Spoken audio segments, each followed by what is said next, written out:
Hi guys! So today, lalabas ako, may lalakarin ako sa labas, may aayusin ako sa labas, and syempre, hindi tayo lalabas ng ganito tayo. Syempre, di ba? So ayan, nag-prep lang ako ng aking face. Ginagamit ko na nga yung moisturizer guys, ito. Kasi sobrang ganda. Hindi na nagda-dry yung face ko. Kung mapapansin nyo, unti na lang yung redness ko dyan. Kasi hindi na siya ganun ka-dry at ang ganda ng finish niya talaga sa akin, ang ganda ng effect niya talaga sa akin. This is yung Glad to Glow Brightening Moisturizer. Ang ganda nito kasi pati yung mga dark spots ko na meron ako dyan, yung pinagdaanan ng pimples ko, meron din ako dito, nawala niya. Nawala niya yung mga dark spots ko. Kaya, recommended ko to sa inyo guys. Alam nyo, gusto-gusto ko siya gamitin, lalo na pag nilalagay ko sa ref. Ayun no, everyday ko siyang ginagamit. Ito na yung ginagawa kong, pag nagpe-prep ako ng mukha ko, after neto, sunscreen, ito muna yung una kong nilalagay kasi ang sarap-sarap niya sa face gamitin. Kasi ganitong panahon guys, mainit, tapos mahangin. Ang bilis mag-dry ng skin ko, tapos ang bilis niya magkaroon ng mga redness dyan. Ayun, may redness ako, pero hindi na yan ganun kadami.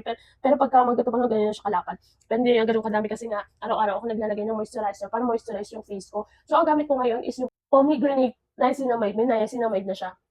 Kaya, ang ganda talaga nito sa skin guys. Ito lang yung ginagamit ko kapag maglalagay na ako ng mga kung ano-ano sa mukha. Inaano ko muna siya, nilalagyan ko muna siya para protected din yung face ko sa mga kung ano-anong product.